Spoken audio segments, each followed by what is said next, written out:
friends, welcome to Valamudi channel. நம்ம இன்னைக்கு இந்த வீடியோல என்ன பார்க்க போறோம் அப்படினா 11th physics example 3.17 தான் பார்க்க போறோம். क्वेश्चन பாருங்க. Consider an object of mass 2 kg resting on the floor. The coefficient of the static friction between the object and the floor is mu s 0.8. What is the force must be applied on the object to move it? அதாவது என்னன்னா ஒரு object இருக்கு, ஓகேவா? 2 kilogram object இருக்கு. அந்த ஆப்ஜெக்டோட friction என்னவா 0.8. ஓகேவா? இந்த ரெண்டுக்கும் ஆப்ஜெக்ட்டுக்கும் ஃப்ரிக்ஷன். அதில் ஃபோர்ஸ் ஆக்ட் ஆகுதுல்ல, என்ன ஃபோர்ஸ் வந்துட்டு ஆக்ட் ஆனால் அதை நம்ம வந்து மூவ் பண்ண முடியும் அப்படின்னு கேட்குறாங்க.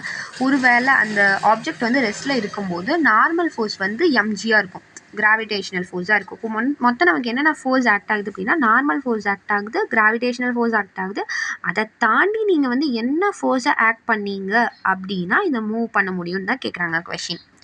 மேக்ஸிமம் ஸ்டாட்டிக் ஃப்ரிக்ஷனல் ஃபோர்ஸ் நமக்கு இந்த ஃபார்முலா தெரியும்ல, Fs max is equal to mu s n. Okay, mu sம் என்னும். அப்போது நமக்கு இங்கே mu sன்றது கொடுத்துருக்காங்க. n மட்டும் நமக்கு என்ன, நார்மல் ஃபோர்ஸ் மட்டும் என்னென்னா mg. ஓகேவா? ஏன்னா நார்மல் ஃபோர்ஸ் ரெண்டுமே இது வந்து இப்போ ரெஸ்ட்டில் இருக்கும்போது கொடுத்துருக்காங்க. அப்போது நார்மல் ஃபோர்ஸும் mgயும் நமக்கு கேன்சல் ஆகிருக்கும். அப்போது அது ரெண்டுமே n-ம் mgயும் சேம். ஸோ அப்போ n இருக்க இடத்துல நம்ம mg போட்டுக்க போகிறோம். அப்போ வந்து வேல்யூஸ் அப்ளை பண்ணும்போது 0.8 × 2 × அதோட மாஸ் வந்து 2 கிலோகிராம் கொடுத்துருந்தாங்க. அதனால ஜி வந்து 9.8 நமக்கே தெரியும் கிராவிடேஷனல். அப்போது இது எல்லாத்தையும் மல்டிப்ளை பண்ணோம் அப்படின்னா நமக்கு 15.68 அப்படிங்கிறது வருது.